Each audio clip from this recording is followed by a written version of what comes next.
Ce n'est pas parce que les choses sont difficiles que nous n'osons pas, mais plutôt parce que nous n'osons pas que les choses deviennent difficiles. Frédéric Sénèque, mesdames, messieurs, très heureux d'être avec vous pour les comptes bien sûr de cette émission consacrée à la promotion des leaders et des entrepreneurs. Alors spécialement et exclusivement, mesdames, messieurs, nous recevons pour vous un ténor des églises de Reveil. Lui, il s'appelle pasteur, prophète, apôtre. Il va nous dire plus sur ce qu'il est dans les 5 ministères. Mais à retenir, il est le visionnaire des églises de Arche de Noé à Kinshasa et au Congo. Il s'appelle Denis Lessi. Il est évêque président du NRC. Il est aussi passé par le droit et la théologie. Alors, ça sera avec lui, mesdames, messieurs, que nous allons tenir cette émission et nous allons parler de l'église et de l'entrepreneuriat. À qui je vais rapidement dire bonsoir. Bonsoir. Bienvenue sur Congo. Merci. Vous allez très bien. Très bien par la grâce de Dieu. Merci beaucoup d'avoir accepté notre invitation. Merci. Alors, mesdames, messieurs, je rappelle ici que nous aurons une émission segmentée, comme je l'ai dit toujours. On aura 4 rubriques au-delà de notre thème. Nous aurons la rubrique Parcours de grand, où nous allons laisser notre invité s'exprimer sur son parcours. Il y a trop de spéculations sur votre vraie histoire. J'aurais même dû apprendre que c'est DFAO qui a financé l'église Arche de Noé, là-bas instrument, quelque chose comme ça. Je ne sais pas si c'est vrai ou faux, mais nous allons laisser le parcours de grand où Denis Lessi, pour la première fois, va nous faire une biographie virtuelle sur lui-même. Alors après ça, mesdames, messieurs, nous aurons la deuxième rubrique, ça sera « Fais-moi visiter ». On va vous faire visiter quelques personnes. Ensuite, nous aurons quelques questions religieuses et la dernière rubrique « Touche à tout ». Mais avant ça, avant la rubrique Parcours de grand, nous allons un tout petit peu vous faire une surprise. On va souffler avec cette transition et on va se retrouver tout juste après. On avait bien la poto, élection, on a été dans opportunité à rater. Mais ceux qui n'ont pas été ceux qui ont fait Ngambo, on a osé Ngambo, mais on a osé Ngambo, on a osé Ngambo, ça donne à Oliat. Oliat, Biloko, roi Pesa et Bango. Bazaki wana, Nanda Kwana, Bazaki encadré par le roi. Au fait, mais lobby et changer malobana bangote, pèse bango 20 changer bité pèse en maille. Batini mamba qui nous fouka mikeko, baboy bikeko. Ça dit le problème des chrétiens vis-à-vis des abapaïens. Au fait, mon cannabis faut être dirigé par les chrétiens. Parce que au fait, mon cannabis faut être dirigé par les chrétiens. Parce que c'est une prophétie d'antan. Parce que c'est une prophétie d'antan.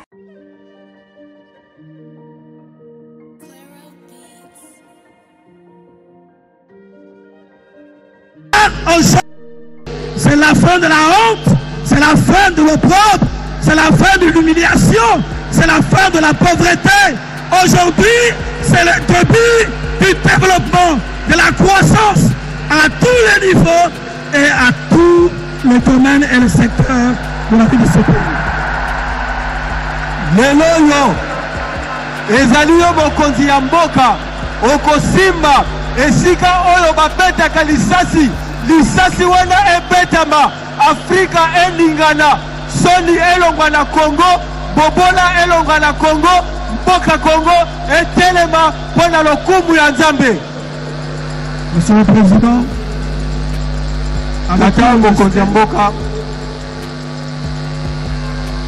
je vous prie de prendre la parole et de pouvoir dire merci à Dieu avec toute la nation pour que vous déclenchiez ce que François Fanon avait dit et qui longtemps est resté suspendu parce que ça vous attendait et vous êtes là pour le faire. Merci.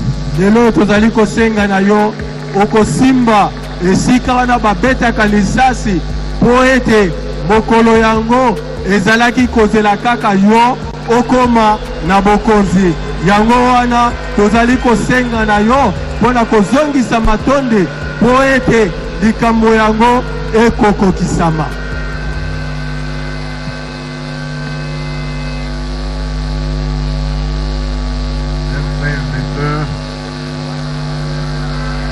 Tovanda kimya toyoka.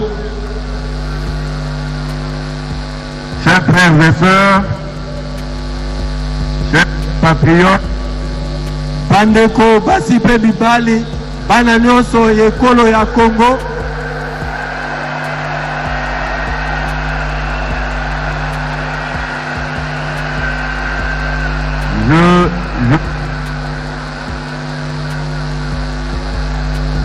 salue dans la paix du Seigneur.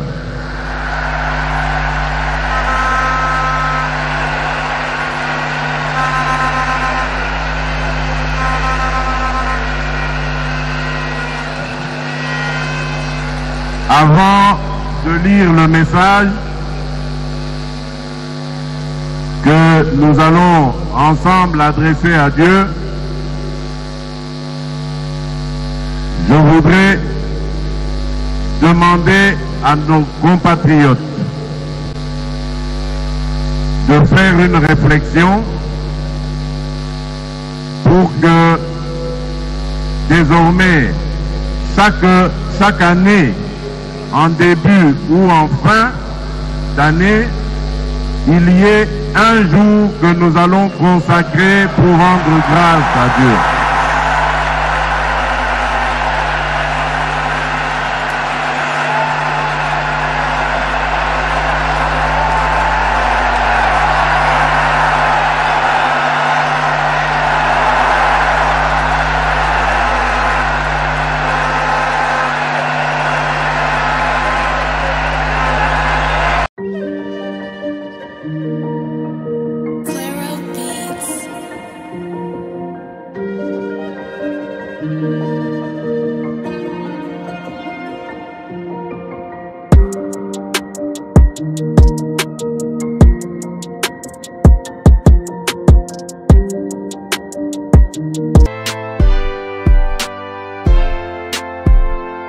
Excellent retour, mesdames, messieurs, après cet élément qui vous a fait énormément plaisir. Je rappelle, mesdames, messieurs, ici, nous avons reçu pour vous le pasteur visionnaire de l'église Arche de Noé, Denis Lessi, avec qui nous allons débattre d'un grand sujet qui fâche d'ailleurs.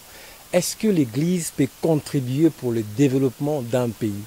Et ce sera avec lui, bien sûr. Mais avant cela, comme je l'ai annoncé au début, mesdames, messieurs, nous allons lui consacrer toute une rubrique Parcours de grand. Prophète Denis Lessi. Oui. Nabengo pasteur, prophète, dans les 5 ministères. Dans le titre, dans un évêque président au Méliango. Je citais? Non, je suis évêque président, pas de l'Arche de Noé. Okay. Je suis évêque président des églises de réveil réformées au Congo. NRC en cible. NRC en cible. C'est ce que j'ai cité. Ok. Justement, donc j'ai parlé d'évêque président du NRC, c'est ce que j'avais dit. Alors, moi-même, j'essaie de faire votre petite biographie, mais on a cocaté dans les téléspectateurs. Oui. Est-ce que tu peux nous faire l'honneur aujourd'hui, dans cette grande émission, de nous parler Yomoko, avant Motel, avant Arche de Noé à Motel? Comment tu as fait pour devenir pasteur?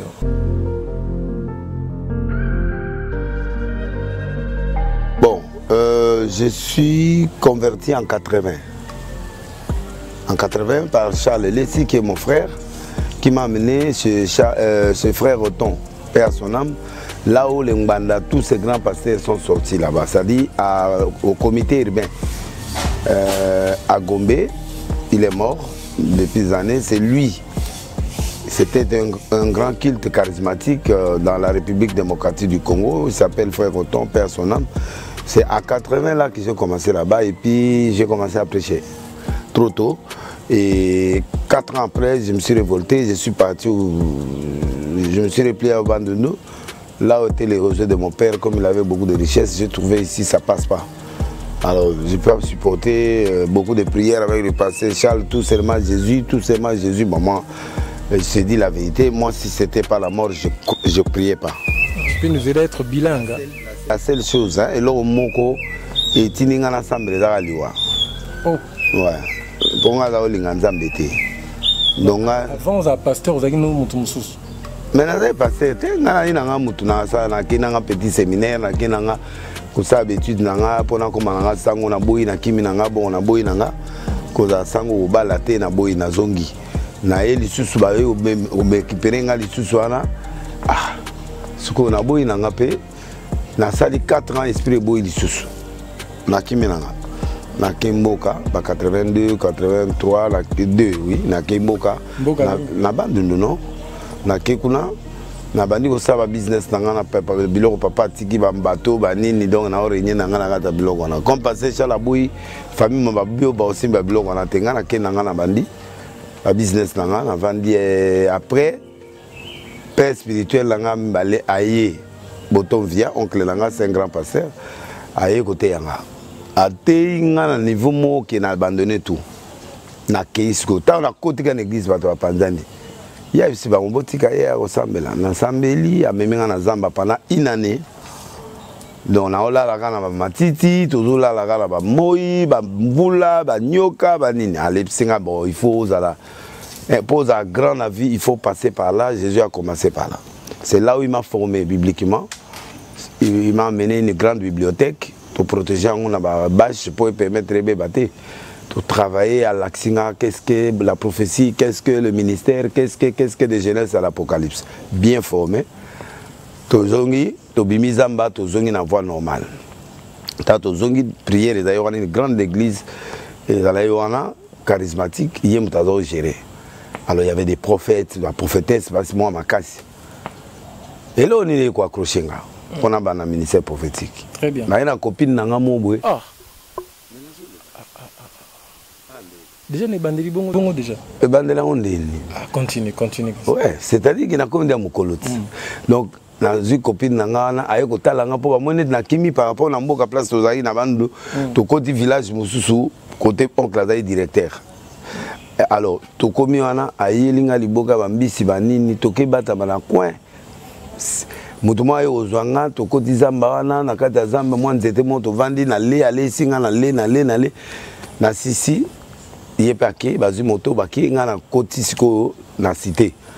Net mutuma no beta tour après mutamona ngate obi na koti tant to ke kil te boy pas moi c'est wa télé les atangi comme fiana atangi biloko na liaki atangi bilamba fiana lataki atali bilama na lataki apienga masolo to solo laki adressité nga de A à Z. Ah ndena otabe ou donc na mokilo pe ba prophète bazala boye ndé précision anande et comme ça nga. Et puis, on a coué à genoux devant Dieu, et puis on a banni au Léla. Et le Saint-Esprit, Dieu m'a baptisé de l'Esprit, et ce jour-là, j'ai commencé à prophétiser. Et il m'a encadré sur le ministère prophétique. Dans Zongi Libétude, dans un diplôme, dans Zongi Kishasa, dans Lubumbashi. Lubumbashi, dans Zongi Awa, dès là, on a la Arche. Mais Arche, dans la Yango, en quelle année? Au moins 88, je crois. Au Ebi.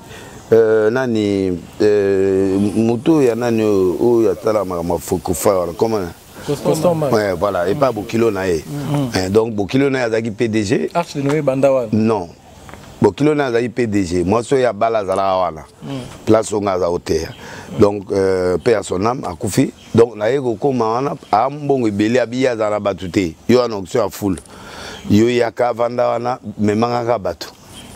Apienga ndako, apienga voiture, apienga tout na mon salaire chaque fin du mois. À ce moment-là, plein écoute wana esili. Jour mon boye na bimina voiture na ye camarade moi za na souffrance. Il faut que potabi bo pesa na voiture na crise à caméra na sa ta 10 tours na station et puis na te kana zo bien OK na PC. Siko yé pe za oya à côté station la moni voiture wana. Menga na oza ba ona ndako.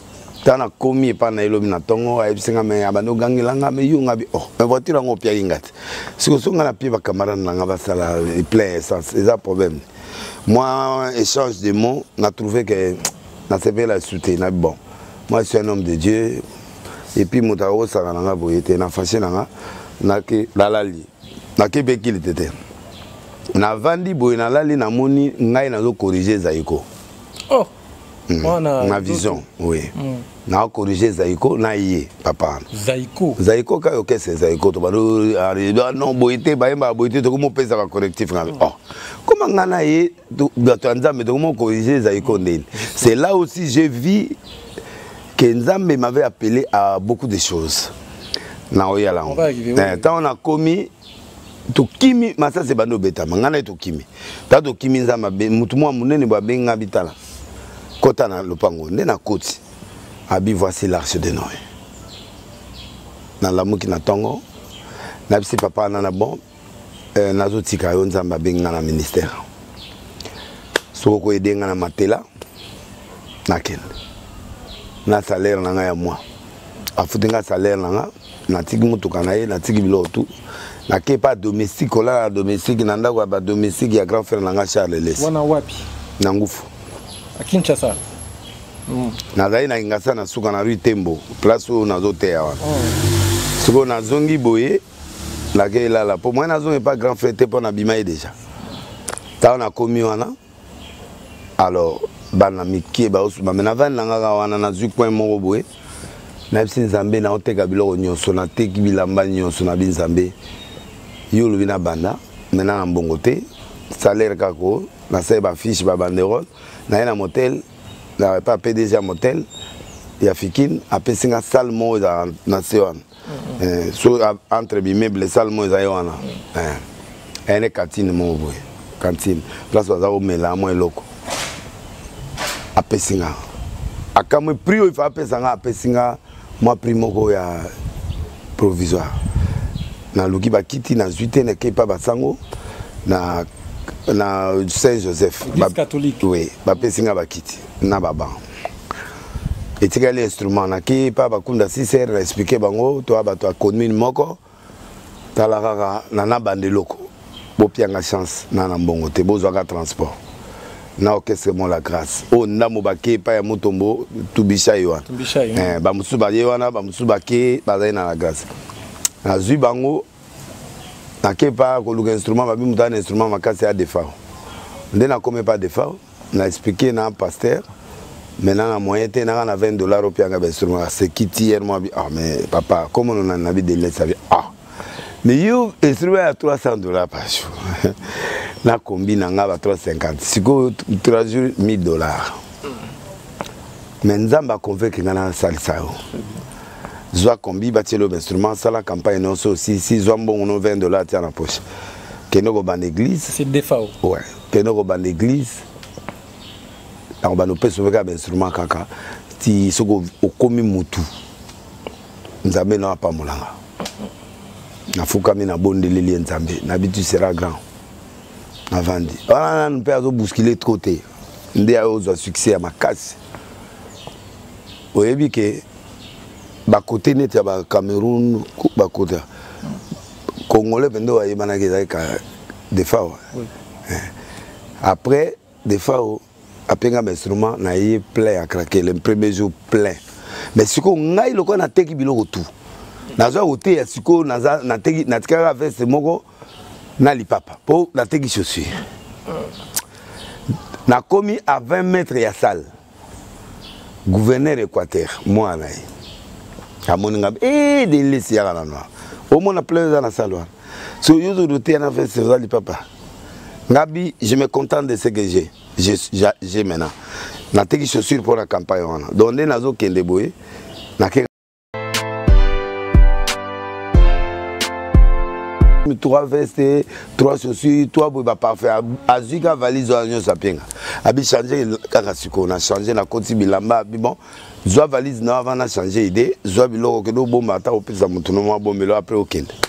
C'est de là où moi je suis entré avec elamba ya sikabana du koloti na cette taille ya ngai. Na koti na salle ba miracle salim na niveau moko impossible. Après 3e jour passe le kingai. Tana zotea nzambe tankite sili abikene na victoire na otia mutumo à votre disposition. Na bimi boye libanda na 16e rue na zui taxi zo zwangate. Na yo kuta na taxi bis mo boye. Ba pitipe na katete. Na mata boye. Ti pana zo bisanga biyo fotete. Ngabi ngaye fotete.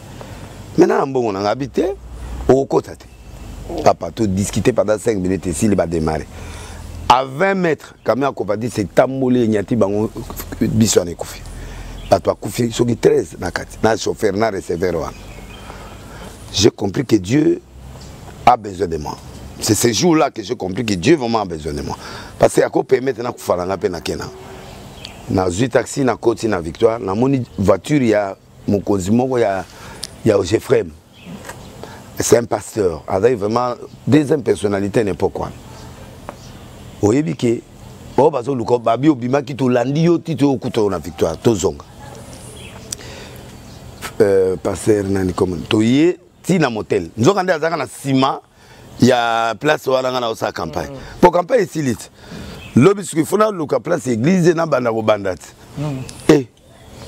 nalala na ngapena se ti bala singa bi ti ozote ya na oyoka yo banda kiti na nga ndako ti mbeto na fer na babilamba nyonso zwango na papa tika bajeko ozala bajebo na bizwa na mwasi na bana baza wana abengeli nga kombi nazwi biloko tout maintenant okenda ngo wapi azwi $7000 apesi nga biluka ndako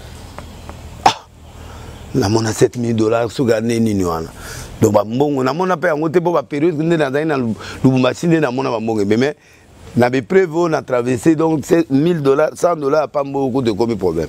C'est là où j'ai compris que Dieu m'aime.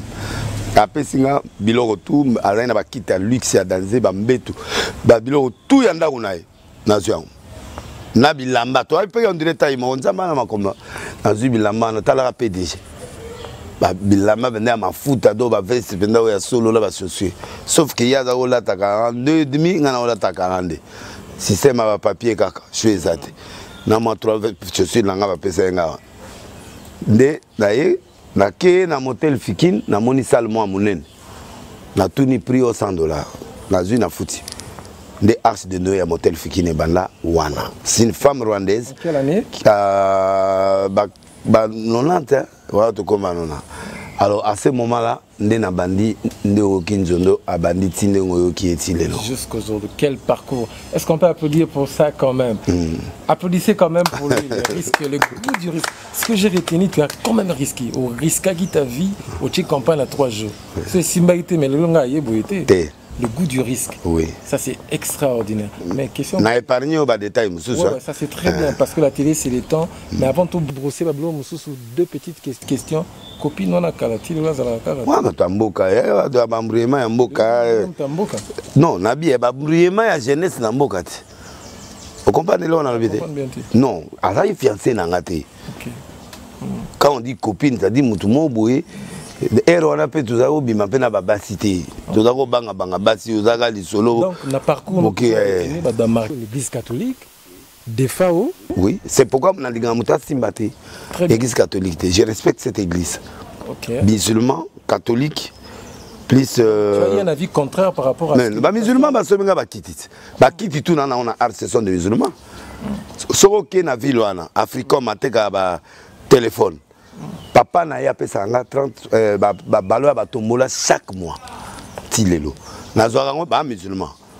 Tilelo. Tilelo. On a 10 000 musulmans. Oui, na zoango na opia ba to église ba osa ba commerce. Na pesa on ba tout ba pauvre na cité na opia Tilelo.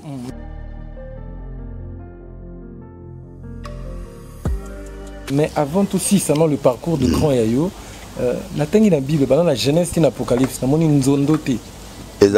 La Bible. Jérémie 10,4. Nzondo. C'est le marteau en français. Oui. En français, c'est le marteau. Oui. Ah, donc. Celui de Bito paraphraser, on a Kisarata, ça dit Yokaka. Nzondo, on a Kisarata, mais je n'ai pas pris ça dans Kisarata. C'est après qu'on m'a expliqué que Nzondo, et l'axi, Nzondo, ça dit Yokaka. Mais, on a Jérémie 10,4, c'est ce qu'on a dans la Bible à Lingala. Pourquoi permettre? Oui, pas de problème, vous avez votre temps. Jérémie 10,4. Oui.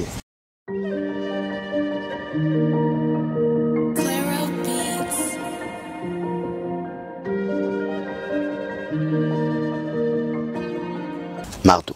Si vous savez, qu'est-ce quel rapport avec Nzondo? Lingala, c'est quoi? Fais-nous le parallèle. Mais yangwana, donc parallélisme mes amis. Nini, allez-y, on Libaya, so tche clou, au bête en année. Pour clou, on a fixé. Au kanga libaya, botier clou, l'icolo, nous qui enfoncé clou. Marteau. Mais alors, c'est une parole quand ça entre, ça fixe l'opinion. Ok. Ça fixe, ça rate pas. Et raté le roi. C'est ça Nzondo. Marteau en attendant au bête liloba wana soke kwele liyo. Au ratangote. Nde yango 5 secondes maï. Ça c'est une autre question. C'était. Ça c'est une autre chose. Ça n'a rien à faire. Nzondo na maï c'est différent. Maï n'a continué til le. Là où dit là il y avait un atelier batwa maï na poto. N'a pas tout pour bâtir. Maï c'est autre chose. Maï c'est la vie. mai eza na ba mystère ébélé. Na nzoto moto za na mai na makila. Mais tu as reçu quand même beaucoup de critiques à l'époque. Je m'en fous des critiques. Moi je mais apparemment l'église a adopté voilà ba Denise na ki ba bangote. Na ki ba bangote ba Denise na ba Denise bato bazolanda kanga. Ponga na visionnaire na mona avant bango. So na moni na leki bango balandi. Mais siko ba osa l'erreur ba otia siko ba vers ngo likola ba écran plate. Pour mikolo ba liko c'est longwat. Ndako nyonso presque zana plasma non. Et ce plasma on a place à otia mai. La TV, tiens ma Nicolas table, tiens ma Nicolas TV, mito on dirait bato on va comprendre vite. Bato baza ce qu'on a plasma, yozo que l'outil ça me dit quoi oh tiens ma yangwa. Au moins intelligence et ezanga bango bato belé ba intelligence te bato copier quand net ba avec les mêmes boyer bien lo ça. Tu sais panza bato ba faire na bandako. Donc moi je voulais dire ceci, l'eau Jésus a utilisé l'eau, les apôtres ont utilisé l'eau. L'Ancien Testament, c'est de l'eau, Apocalypse. Donc, l'eau, ils vertu, morézé, l'eau, moko, ils couper sa vie. L'eau, c'est la vie. Et en tant que nga, na bon la maille, pour maille, on est comme antidote. Il n'y a pas de problème, il n'y a pas de maladie, il n'y a pas tout. Jésus a changé maille et comme à vin. J'ai la capacité aussi, moi, en tant que son fils, parce qu'il a dit, vous ferez plus que moi, de changer l'eau en antidote, un médicament qui peut guérir les gens. Et bah, toi, Bika, pourquoi va témoigner? C'était moi, c'est quoi les autres, chérie? Très bien. Très bien. Péter. Merci beaucoup. Alors, quelles sont les grandes réalisations, toujours dans ton parcours, quelles sont les grandes réalisations de Denis Lissi durant son parcours, de 1988 jusqu'à aujourd'hui? Na battre un record trop, il y a monte. Natea une année. Mais en a record quoi. Pour nga de laisse na comment mais non non la gloire de Dieu c'est quoi ça c'est voilà aux autres matin tout n'a question de ngotuni. Olobi quelles sont les grandes réalisations na bando lo basiko yo ko boya. Est-ce que le mot record n'est pas possible dans l'église? C'est quoi record?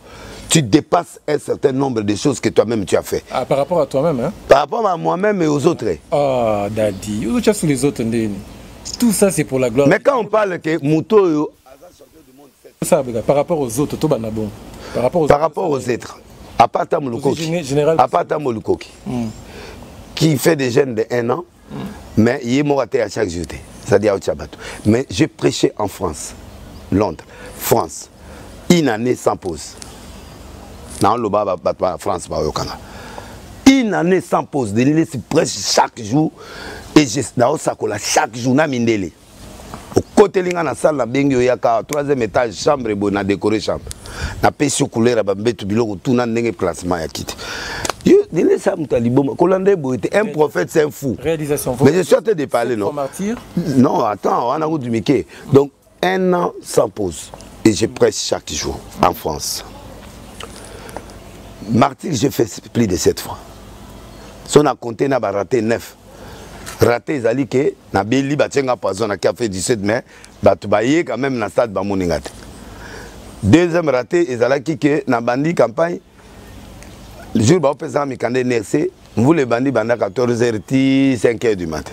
Mais batu baye na salle, ba ensemble là, na gata salle, ba otambola likola ba vous la plein. Mais ngana kité. Pour na monde na osa na batu na té. C'est comme si Dieu m'a déçu, mais Dieu m'a dit non, j'ai permis. On allait te piéger ce jour-là. Donc, grande ligne, il y a une prophétie au risque qu'on a besoin. Dans Sakola Sarkozy pour comme président, pendant la première année. Sakola nani? Sarkozy, non? Président France. Oui. Donc, au collège dans Bogoté. Vidéo exacte. Vidéo pesée. Mais les images, ça là, il y a la TV, non? Dans le TV, sur quel cas l'action, j'ai montré ça plusieurs fois ici. On a touché à tout la rubrique, on va toucher. Ok, donc, à la première année, pas comme président, bah, il y a Awa, dans côté Paris, avec honneur. Si on tourne à Paris, bah, il y a Congolais, à une époque, ça c'est 1, 2, 3 ou 4. Bon, dans Sakola, président Brésil, il était encore député. Lula. À partir de Sarkozy, il y a Lula. Moi, je suis dangereux. Jet ti Brésil. La carte parlement na pays. Mais avant la cause, hein? Bah yebi yonde siko bato yo. Non, malaliboso, MSU erwana ozaïgène, nous avons talaté. TV erwana ozaïna moi muke tabuzo talaté. Parce que nga na bongo nous sommes en 80 zoto izo kosa. Vous comprenez hein? Record biloko yozo lo bayango na ta on a Sakoli comme président. Tant comme président, À ce moment-là, naïbsaki ok na deuxième mandat. Lula. Ah. Exactement. À ça il peut deuxième mandat bakangié. Ta bakangié a bengi ngai na sakoli na biozo ma prison dans 6 mois. Peu 6 mois bimi. Dans la minute on a une invitation à Brésil comme malade des trop kuna moyen na kendezati. Na sakoli sakozi. Très bien. Président ya Centrafrique a balapé mon arche. Bozise. Donc moi si na ywana moi na arche, moi na limité. Donc mais tout tout n'a pas record. Ministre mo Angleterre. Na sakolaye. Ya mundele. Congo. Hein? Congo. Congo. Président Kabila. Na sakolaye. Mais comment mon consiste? Erwana yazana. Bien sûr. Na sakola. Est. Awa. Avec chef état-major terrestre. Awa. Même Félix, na sakola. Même Félix. Na sakola Félix en face de na sakola on a stade. Ya Massina. Tu ne sais pas pasteur qui est à Philadelphie. On comprend de l'eau là le bâti. Prophète voit 3 ans avant, 4 ans avant. Il y a un des mêmes qui n'a bolo qu'on a nerf. C'était pas les histoires là que vous voyez. La sakoli na stade à Massina na tapis 1. Il y a un tapis 2. Na télémi na stade à Massina na MC bateau. Mon président Zoé après eux. Phrase wana déjà. Moutadana na pouvoir yoloba. Président Oya après eux. Alors la vraie chrétienne n'a pas ces détails. Ah, mais comment ça a été? Comment ça a été? N'a pas se comporté. Alors ben non tu es franc. Il y a un peu sakoli qui est en 2023. Joseph Kabila aussi on a. La sakola bongote. Wana ezali bibi, wana bibi na réalisateur na eba to bachaki biloko. Oh. Ah, na loba retour écran prophétique. Oui. OK. Mais yo tala ngate oye bande na saïd de mat. Donc bibi na FC Kabila ozonga. Soki yete esprit na ye. Ndepe na sakola Mobutu tanga kufaya ozonga batu batie. OK non ba Kabila ozonga soki yete esprit na ye, c'est-à-dire Dauphin ou un enfant de... En 2023. Oui. Et Félix. Non, je n'ai pas dit en 2023. Quand le prophète parle, il faut l'écouter. Il reviendra. Mais une prophétie, na lingi omoni yozo ki manga biloke bele o senga iba record. Na si cité obimi singa suko o meminga suko côté mususu. Na si cité obimi singa o même ça côté. Donc non, attends ça l'attend. Il y a 2 émissions qui peuvent se faire, tu reviens. Nga linga ka journaliste ozo poser nga na CDCD na ngati na suka. Tango ide sili so émission ko sila wana. Prochainement, on vient à une autre émission. Oui, non, mais je parle aujourd'hui. Non, tu ne peux pas faire la pression. Là où je vais me limiter, je me limite. Donc, si on a un souka, un souki, il n'y a pas de problème. Fais ton émission. Fais comme s'ils ne sont pas là. Ça la net, on va s'attendre. Il y a ça l'émission. Mais ils ont bon pour bago katanga idée pour na que de verrer autre chose. Non. Tu fais une belle émission. Ils ont différent avec émission et belé pour avoir s'exprimer. Na babiloko batuso basali angote pour ba oya edingwe ainsi de suite. Non, mais toi là tu me poses de vraies questions que je dois répondre. Pour Congolais on a besoin aye banga qui je suis.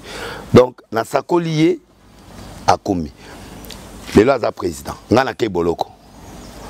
Ozomona. Mais na lingi tout ce on a entre guillemets. Na sakola liwa ya ba musée. L'état oyo abimi asali 20 ans na administrateur général Aner na sakola kinzama o matio 3 fois. A commis un concerner na keko monae. Nabi musée azokufa. Voici ce que Dieu m'a dit. Abi dina kono loba ngo ndengini na obana ndeni ba kola ngate nabi kende ko loba. So kite yo zo problème. Ozo comprendre. Et puis ye moko ga mukonzi moko mususu kana période Kabila père ba yo kanganga ba yo zo loba trop na TV. Mukonzi na bi batini biso na président aye o laksa que yo za prophète. Pesa comme papa atikela ngai si deuxième personne atikela ngana mboka avant kufa. Ngabi bongo eza grave. Bongo eza grave na opesa ngo suko. Zo Bible na. Asimi Bible na bi fongo la Bible na.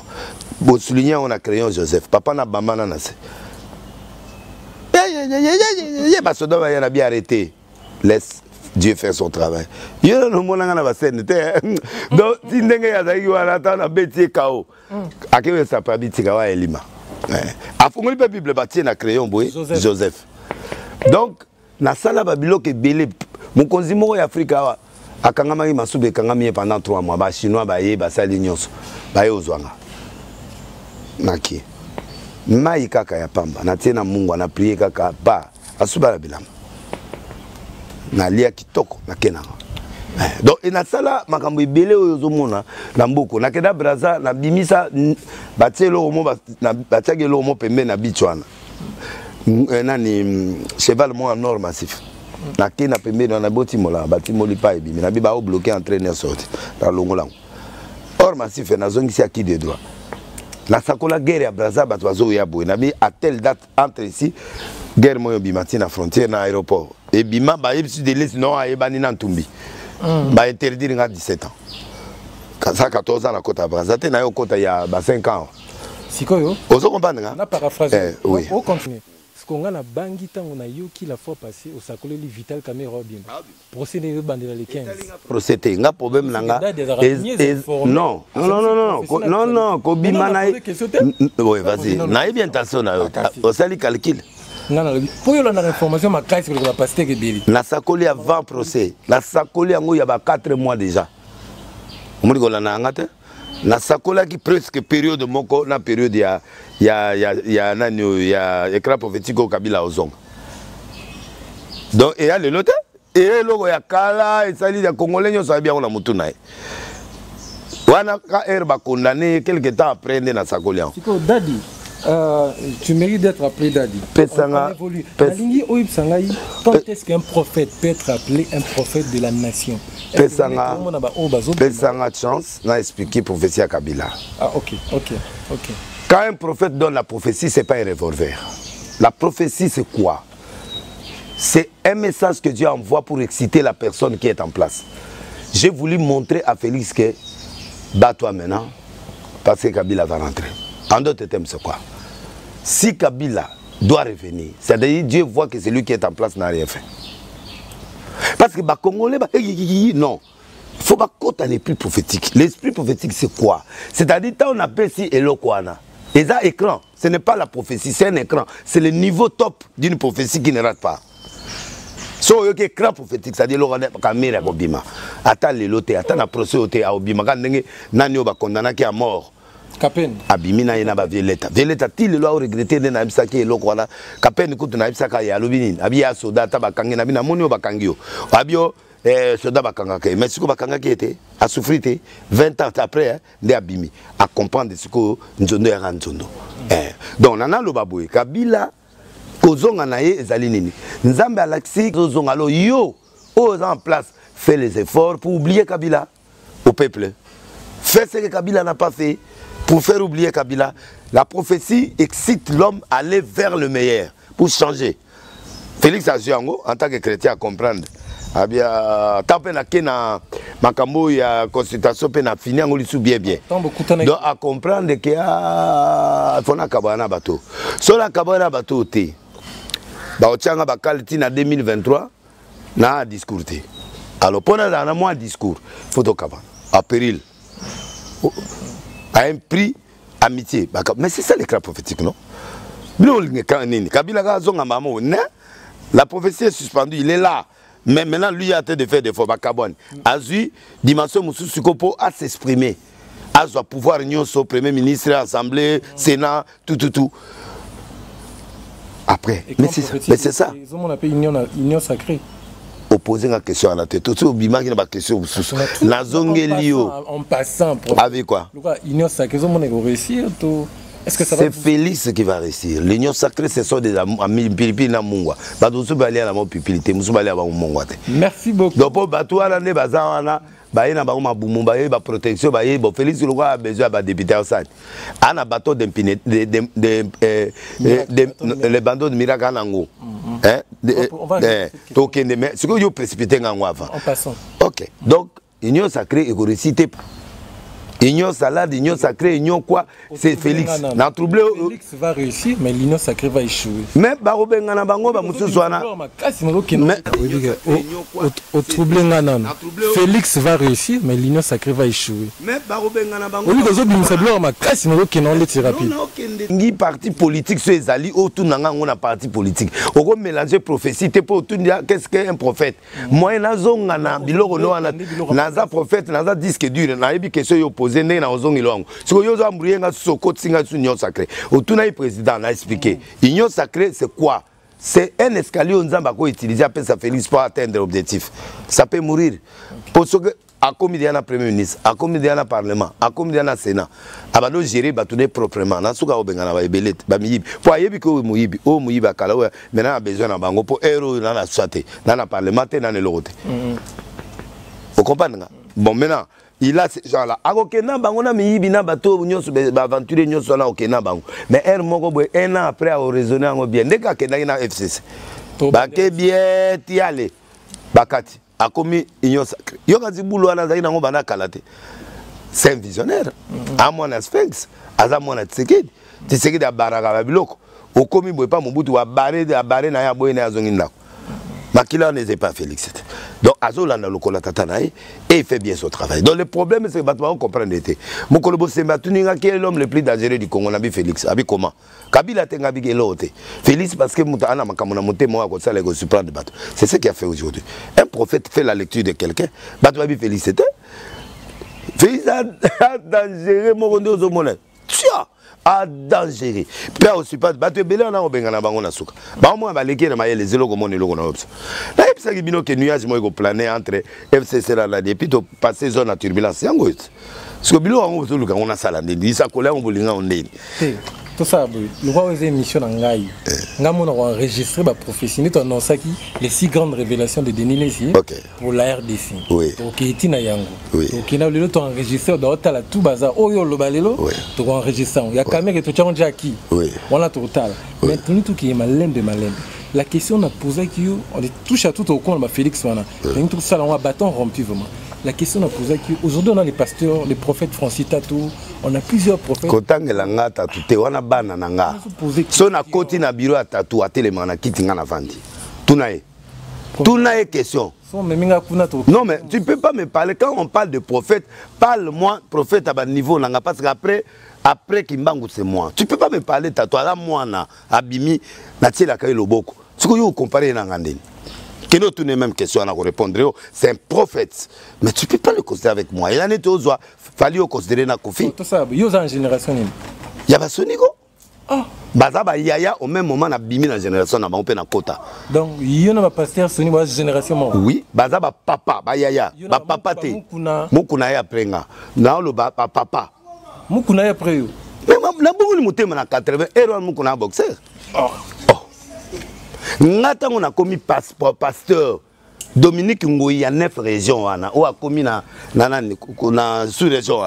Il était chef intercession tant qu'on a zoté, bien sûr, va lui poser la question. Ngana zoté na kayange berger na bango eza donnant aux États-Unis. Il y a un chef intercession. Lelo Nzamba Tombolier, je suis content parce qu'il était sérieux. Ce n'est que normal Nzamba faut Tombolay. Pasteur Kizamina. Moana. Kizamina Kibela. Moana. Pour bisu dozala batambulukoki. Ah, Dadi. Tambulukoki. Mais quand quelqu'un est converti à 80, on est à quelle année aujourd'hui? 2021. Combien d'années? 41 ans maintenant. Ah, Ozaya nanga mulimonde. Pasteur Jean Bosco, Espérant Bakanignos. Bon, Jean Bosco a outi et pas ya pasteur Moussou Sazana Ngiringiri wana nani. Pasteur nani vient nga wazaki génération mona baka 15 bazote na RTNC vient nga ona pardon et oya ya za mwana na yi abimie pa na yake na batuti asali sans préciser a mwana ya pasteur onani comme oya vient nga wa comme na sitaka ngome ozinga à pied levé donc tango asali paralysie avant ça la paralysie pampi ma cause de sali paralysie biloko wana ba bouki église bakena. Ma super rebelle. Donc, les loups, Patmos, église Patmos. Okay. Ouais. Nani Patmos, oui, dans Giringiri. Donc, Batmos, la bisso, Bako retenir. Mwanza wa Mwanza. Okay. Voilà le mot. C'est lui le père de Kindomba. C'est là où il est sorti avec des âmes. Ne Batbalandier, Baki aussi à l'église. Ok. Vous comprenez, hein? Abanda Gite, Batumi Balemi, ça tenait de les citer. À Wouti, quelque part, on a succès.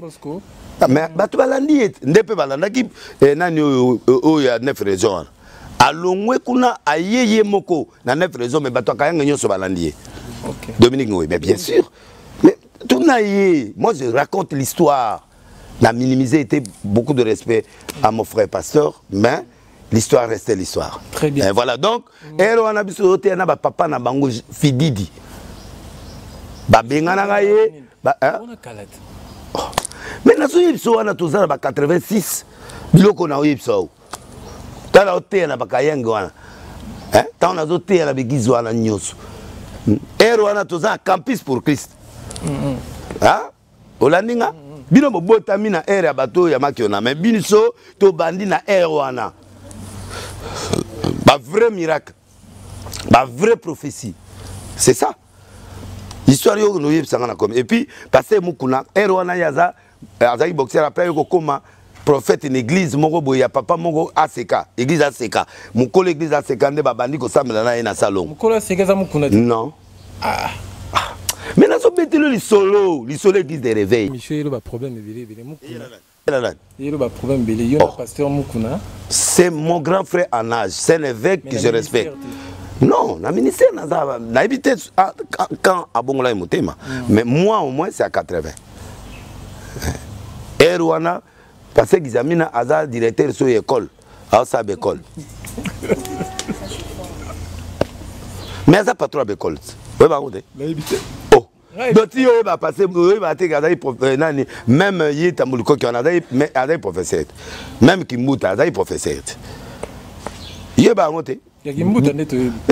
Naïe, Azaï professeur et puis directeur de l'école privée naïe. Naïolo. Après, il bon la montée, mais pas Tamuluko. On a dit à Tamuluko, Erwana, tous au bêta na mamatea. Il y a bêtinga na longoli. Il y a bête Erwana bisu zaï bon ouais. Nabacha le lesi, Jean-Marie lesi. Papa. Moutou Azagi avanga, ou Azagi côté avanga, ne leki à la nanga, le premier passeur, il y a la lesi yoan. Ou à la nanga, Jean-Marie lesi. C'est lui qui était l'ami de Sony. Parce que ça, le stade, on a Erwan. On a eu après. Ok. Les qui ont passé, Jiméles, Souka la révélation. Moi, on a miracle. Plein de gens qui ont paralytique, on a batambo la grande Somo. Ils ont dans la famille pour un moment, Bokanga limité. On a habité l'Orango. On a habité l'Orango. Mais Rose Lessi, Frère Roger, premier Nabisson. Mais on a un Messi. On a un Pessi comme la famille. Mais babi yo pe mutokoma ya moko kiti na kitate na kitite na za fort la fort pozo tuni comment nga même état maître Gim ça arrive sur de laisser connaît yo lo bisanga tout na pasteur Sony me mara pas o tout na Sony te parce que Sony ba ye ba ka valeur à mutu na bato extérieur pour ba on va to millier na biso pasteur Denis Lessi comme je disais à Keno tout na Djadou tout na Denis Lessi là dit yo ça prophète qui t'a ah makasi bakana tuna sunani tuna bango po batalolendo wana o bazaka ba star wana soki tuna bango ba yebso que de laisser connaît les gars là il est fort ba tuna ndeni po ya yebinga déjà il faut bateau ba koza komba bateau wana te me bazali mais so tuni passer mobo o tuni passer mobo tu connais les passeurs là non je connais pas les gars ah yebso que c'est les gars parce que ah baté na tuna pe frère Patrice c'est ngana bandana no ki passer avant hier fait partie ça azali liboso musicien to mais amutakala to bunana e wana ti ayoko comme pasteur c'est normal mais nazaki ancien na pasteur en passant parce qu'on avait dit c'est un bon serviteur en bâton rompu donc batou batabiso ba retenir que dans l'église des réveils après Sony et ta génération avant ba Mukuna c'est ce qu'on peut retenir non Mukuna pe azamutakala Kizamina après Bino. Kizamina Esima. C'est ce qu'ils peuvent retenir. Même dans stade de martyr à Sala Prenga. Ok, même dans stade. Même Général Sony à Sala martyr à Prenga.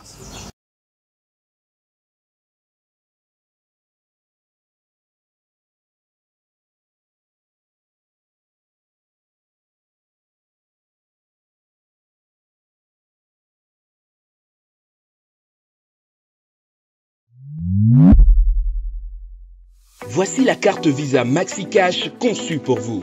Jeunes, étudiants, professionnels et entrepreneurs, la carte MaxiCash est conçue pour tous. Pour les particuliers, recevez et effectuez des paiements instantanés sans avoir besoin d'un compte en banque. Pour la diaspora, évitez la paperasse pour vos transferts au pays ou recevez votre argent du pays en toute tranquillité sur votre carte Visa MaxiCash. Pour les entreprises, effectuez les paiements en vrac à vos partenaires ou à vos employés en un clic sur notre portail. Pour les entrepreneurs, recevez vos paiements en ligne grâce à notre passerelle de paiement directement sur votre carte MaxiCash. Commandez votre carte aujourd'hui avec une livraison à domicile ou au bureau. Maxi Cash. Il faut qu'Ozala na yango.